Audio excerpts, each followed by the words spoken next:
ਹੁਣ ਅਸੀਂ ਅੱਗੇ ਵਧਨੇ ਆ। ਕੁਲਬੀਰ ਸਿੰਘ ਜੀ ਸਾਡੇ ਨਾਲ ਨੇ। ਕੁਲਬੀਰ ਸਿੰਘ ਜੀ, ਜੀ ਆਇਆਂ ਨੂੰ, ਸਤਿ ਸ੍ਰੀ ਅਕਾਲ ਜੀ, ਸਵਾਗਤ ਹੈ ਤੁਹਾਡਾ। ਰੂਬਰੂ ਜੇ ਤੁਸੀਂ ਸਾਹਿਬ ਤੇ ਪ੍ਰੋਫੈਸਰ ਸਾਹਿਬ ਨੂੰ ਜੀ ਜੀ ਸਤਿ ਸ੍ਰੀ ਅਕਾਲ ਮੇਰੇ ਵੱਲੋਂ।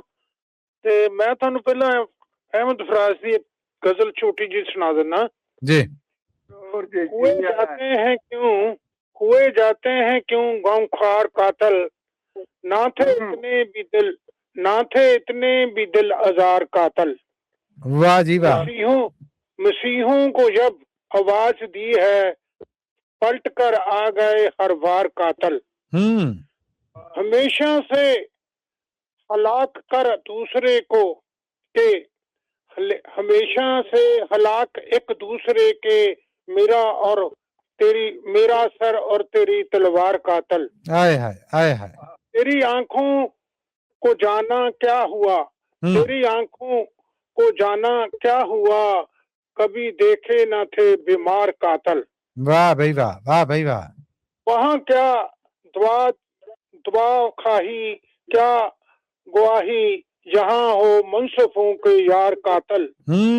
वाह जी वाह, वाह जी वाह। फराज उस दुश्मन जान से गिला क्या, फराज उस दुश्मन जहां से गिला क्या, गिला क्या, हमेशा से रहे है दिलदार कातल। हा, वाह जी वाह, वाह जी वाह।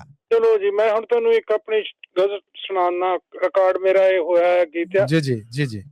ਦੂਰ ਤੋਂ ਪੰਜੇਬਾਂ ਦੀ ਛਣਕ ਸੁਣ ਲਈ ਮੈਂ, ਦੂਰ ਤੋਂ ਪੰਜੇਬਾਂ ਦੀ ਛਣਕ ਸੁਣ ਲਈ ਮੈਂ, ਤੇਰੇ ਨੀ ਮਹਾਂਦਰੇ ਦੀ ਤਾਣੀ ਬੁਣ ਲਈ ਮੈਂ। ਸੋਚਦਾ ਸਾਂ ਟੁੱਟੇ ਨਾ ਕੋਈ ਪਿਆਰ ਵਾਲੀ ਤੰਦ ਨੀ, ਬੱਦਲਾਂ ਦੇ ਚੰਦ ਵਾਂਗੂ ਆ ਗਈ ਤੂੰ ਪਸੰਦ ਨੀ। ਬੱਲੇ ਬੱਲੇ ਬੱਲੇ ਬੱਲੇ। ਮੱਠੀ ਮੱਠੀ ਹਵਾ ਪਈ ਪੁਰੇ ਦੀ ਸੀ ਵਗਦੀ, ਮਹਿਕ ਤੇਰੇ ਸਾਹਾਂ ਵਾਲੀ ਸੀਨੇ ਜਾਵੇ ਲੱਗਦੀ। ਪੌਣਾ ਵਿੱਚੋਂ ਰਲੀ ਤੇਰੇ ਸਾਹਾਂ ਦੀ ਸੁਗੰਧ ਨੀ, ਬੱਦਲਾਂ ਦੇ ਚੰਦ ਵਾਂਗੂ ਆ ਗਈ ਤੂੰ ਪਸੰਦ ਨੀ। ਆਏ ਹਾਏ ਆਏ ਹਾਏ। ਮਿੰਨੀ ਮਿੰਨੀ ਕਣੀ ਬਣ ਬਦਲੀ ਸੀ ਵਰਦੀ, ਬਿਜਲੀ ਨ ਚਮਕੇ ਸੀ ਜਾਨ ਰਹੀ ਡਰਦੀ। ਸੁਣ ਕੇ ਘਰ ਚ ਦਿਲ ਹੋ ਨਾ ਜਾਵੇ ਬੰਦ ਨੀ, ਬੱਦਲਾਂ ਦੇ ਚੰਦ ਵਾਂਗੂ ਆ ਗਈ ਤੂੰ ਪਸੰਦ ਨੀ। ਬੱਲੇ ਬੱਲੇ। ਸ਼ੇਰ ਸੁਣਨੇ ਵਾਲਾ ਜੀ। ਸਰਗੀ ਦੇ ਤਾਰੇ ਵਿੱਚ ਹਾਲੇ ਥੋੜੀ ਦੇਰ ਸੀ, ਸਰਗੀ ਦੇ ਤਾਰੇ ਵਿੱਚ ਹਾਲੇ ਥੋੜੀ ਦੇਰ ਸੀ, ਚੂਕਦੀ ਸੀ ਚਿੜੀ ਹਾਲੇ ਹੋਈ ਨਾ ਸਵੇਰ ਸੀ। ਨੇਰ ਤੇ ਸਵੇਰ ਵਿੱਚ ਛੋਟੀ ਜਿਹੀ ਕੰਧ ਸੀ, ਬੱਦਲਾਂ ਦੇ ਚੰਦ ਵਾਂਗੂ ਆ ਗਈ ਤੂੰ ਪਸੰਦ ਨੀ।